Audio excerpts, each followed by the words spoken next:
Our text today is from the 3rd chapter of Revelation, and I'm reading it in the Eugene Peterson translation, which is called The Message.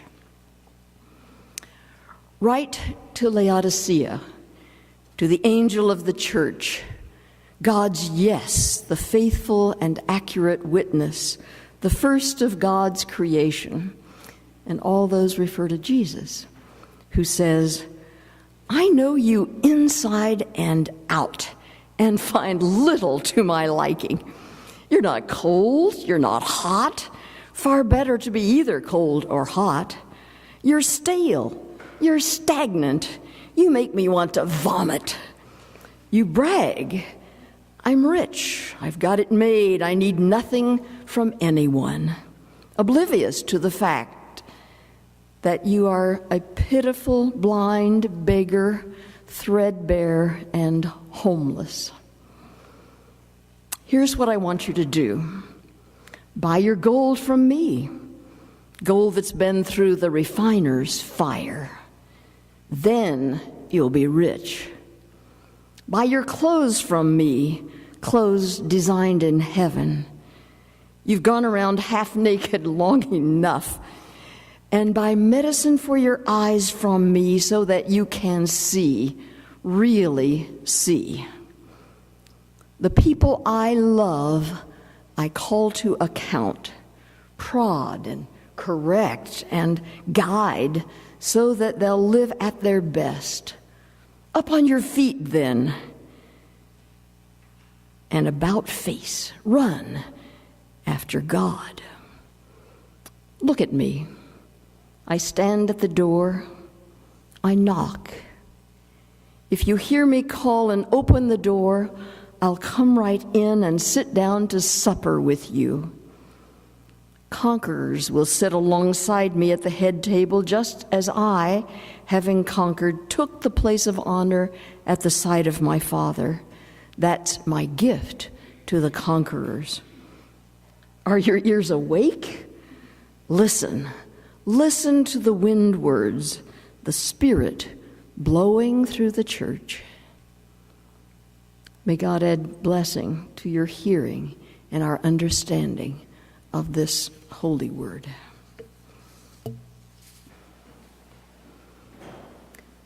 Thanksgiving afternoon, we carried our free-range turkey into the gathering of 24 family members at Cheryl's daughter's home.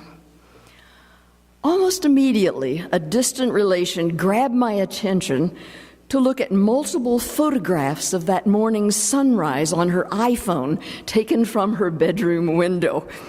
I have thousands of them, she said, before I scurried away to make gravy.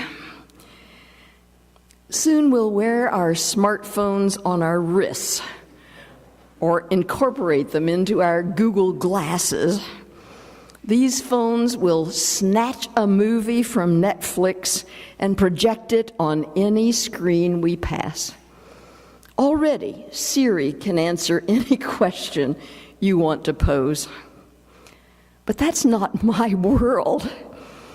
In my world, I sit in my easy chair overlooking the garden, reading a real book, and exulting with Mary Oliver in her poem, The Sun. Have you ever seen anything in your life more wonderful than the way the sun every evening, relaxed and easy, floats toward the horizon and into the clouds or the hills or the rumpled sea and is gone?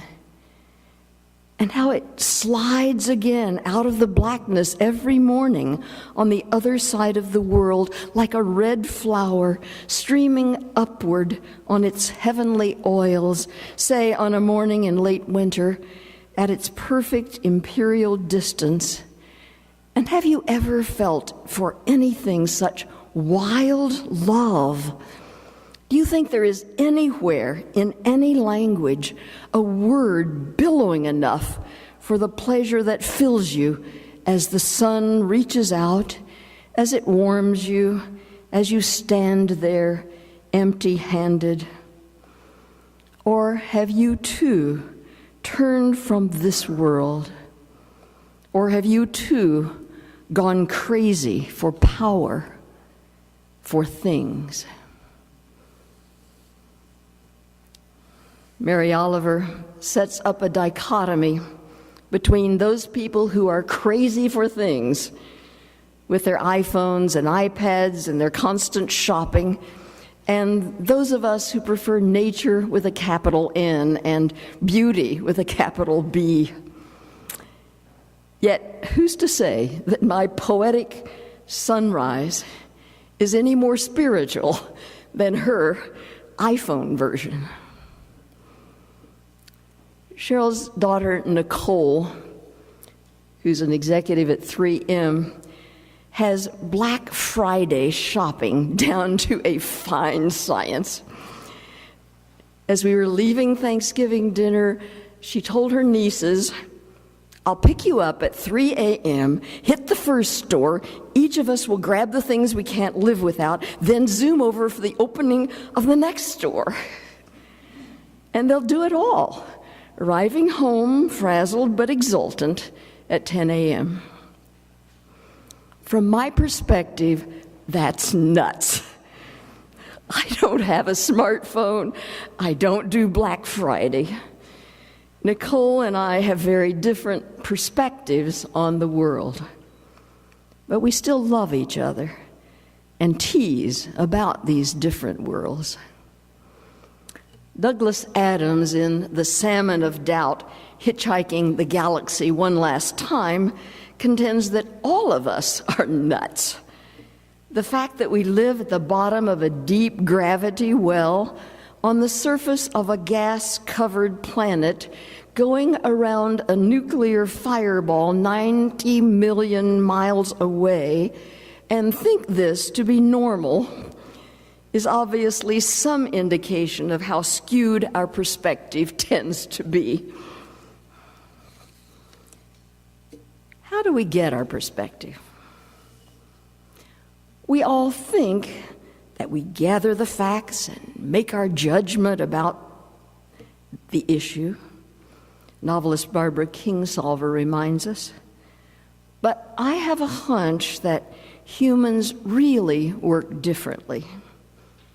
We decide what we believe first, and then we go looking for facts that support what we believe.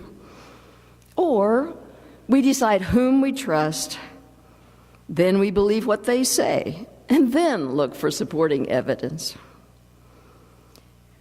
We each also come to our own perspective based on where we grew up. Watching the Dust Bowl this week, I saw again the absolutely flat terrain of my Oklahoma home, which we always said gives us a very large sky. Luckily, my hometown wasn't in the panhandle, so we kept our waving fields of grain, and we had great rivers which flooded, and sparkling trout streams where we frolicked on the rocks. In the Dust Bowl, I also heard again the speech of my upbringing and reveled in the dialect, while flinching from the pictures of a mob mugging thousands of rapacious jackrabbits. My theological perspective was shaped by hellfire and brimstone sermons from Revelation. I had to do a lot of work to get rid of the Oklahoma twang and the Southern Baptist theology, but I made it. Knowing that those things shaped me lets me be more understanding of everyone's perspective, recognizing that they too have been shaped by their upbringing. When Sheila called Monday and asked me to preach today and told me the text was from the apocalyptic book of Revelation, I had to steel myself. I sat right down and read the visions John of Patmos records and found myself pulled into these mysteries. Now, there are also two distinct perspectives on Revelation. My recollection from childhood was that it was about 100-year war and blood up to the muzzles of the horses and scenes where Jesus plunged millions into the everlasting fire. Those parts of Revelation were used to scare us into being good. And we were good. And we thought our way of being good was the only way to live, scared of judgment and bound for glory while our enemies perished. Pastor Roger Furlow distinguishes the two perspectives on Revelation. The images and obsessions of the book of Revelation have perhaps wreaked more havoc in people's lives, created more strife, fomented more demonic fantasies, misled more people than any other book in the Bible. My fundamentalist daughter-in-law is always urging me to read the Left Behind series, which takes that perspective. To a hostile reader, the book of Revelation is absolute craziness, disjointed, inconsistent, violent, madly repetitive. But even its severest critics recognize the power of its cadences, the theophanies, the elemental resonance of its presiding myths. The dragon with the 7 heads, the woman clothed with the sun, the lamb upon the throne, what the Dante scholar Peter Hawkins calls the cubed jewel box of the heavenly city. These are symbols that have shaped the religious imagination of the West for 2,000 years. Bible scholar Elizabeth Schussler Fiorenza of Harvard tells us that in reality, Revelation is recounting the great slaughters that happened during Rome's conquering of many nations, actually prophecy after the fact. The 7 churches around Ephesus in Asia Minor, now Turkey, to whom John writes, were ravaged in that war. And the new Christians were more severely punished than any others. Their children were killed. Their homes were destroyed, leaving them without hope. John wrote Revelation to restore their hope by showing the last days when God, through Jesus, would purify the earth and reward all the redeemed while their persecutors suffered torment. But while waiting for these heavenly rewards, John wanted the people to be strong and to live honorable lives. Our text from Revelation 3 is part of a magnificent pageant. I want you to think of Les Miserables for majesty and panorama, in which Jesus, whom Peterson calls God's yes, the faithful and accurate witness, the first of God's creation, admonishes the church at Laodicea for not having a perspective. Now, commentaries tell us that Laodicea lacked its own water supply, having no direct access to the cold water of the mountains or the hot water of the nearby springs. The water flowing by aqueduct from the healing hot springs 5 miles away was lukewarm when it reached Laodicea. Likewise, Jesus found this church's tepid indifference repugnant. Cold and hot water represent something positive, for cold water refreshes us in the heat, and hot water is a tonic when one is chill. But lukewarm? The King James Version has that powerful phrase, "You are lukewarm, and I will spew you out of my mouth." I asked Cheryl to give me an example of a liquid that she might want to spew out, and she vividly recounted the time a bee fell in my Coke can and I spewed it out. In his vision, John of Patmos says, Jesus accuses the people in the church at Laodicea of behaving exactly like their unconverted neighbors. They compromise. They use their riches to buy off their enemies. Jesus says, choose a perspective, stand for something, make a difference. But the message is even stronger than that. Jesus says, the people I love, I call to account, prod and correct and guide so that they'll live at their very best.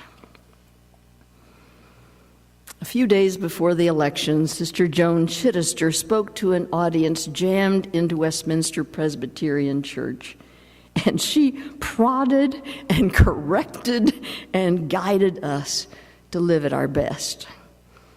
She spoke movingly about the persecution of women around the globe, mothers grabbing their children to flee the terror in Syria, the 2 million young girls suffering clitorectomies every year, sex trafficking of nubile African girls and innocent Native American teens and languid Russian beauties, forced labor in the factories that make our iPhones in China and Malaysia.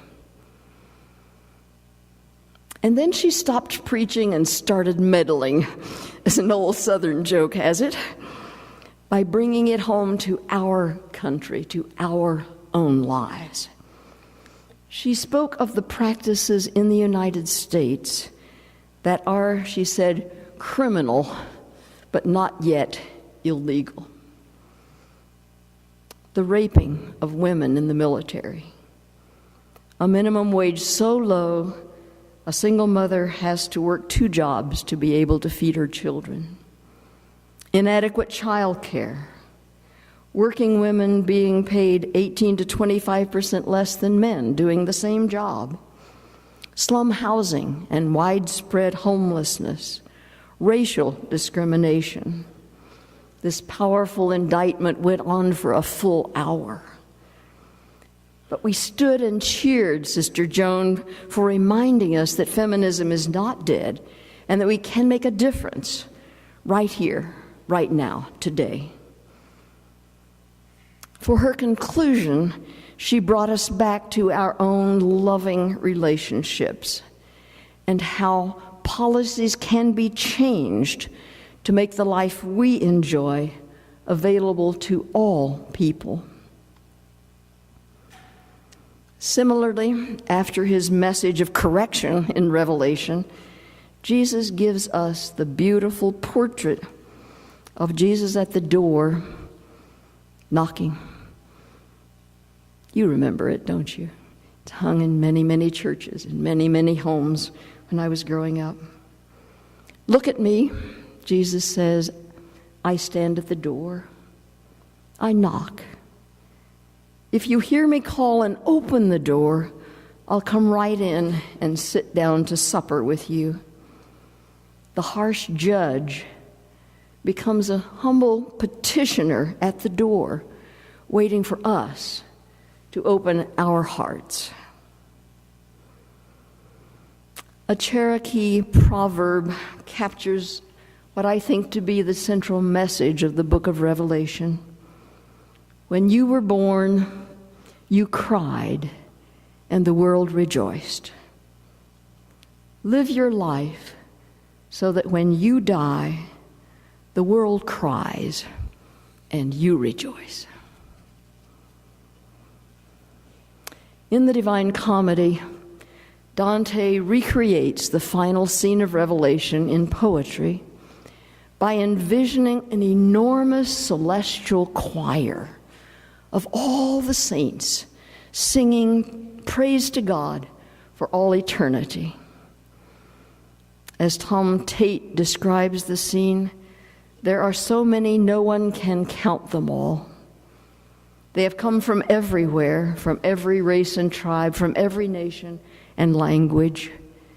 They are everybody, and they sing.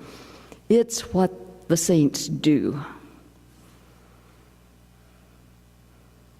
In Dante's version, every one of these singers knows everyone else intimately in this huge throng and knows everything about them.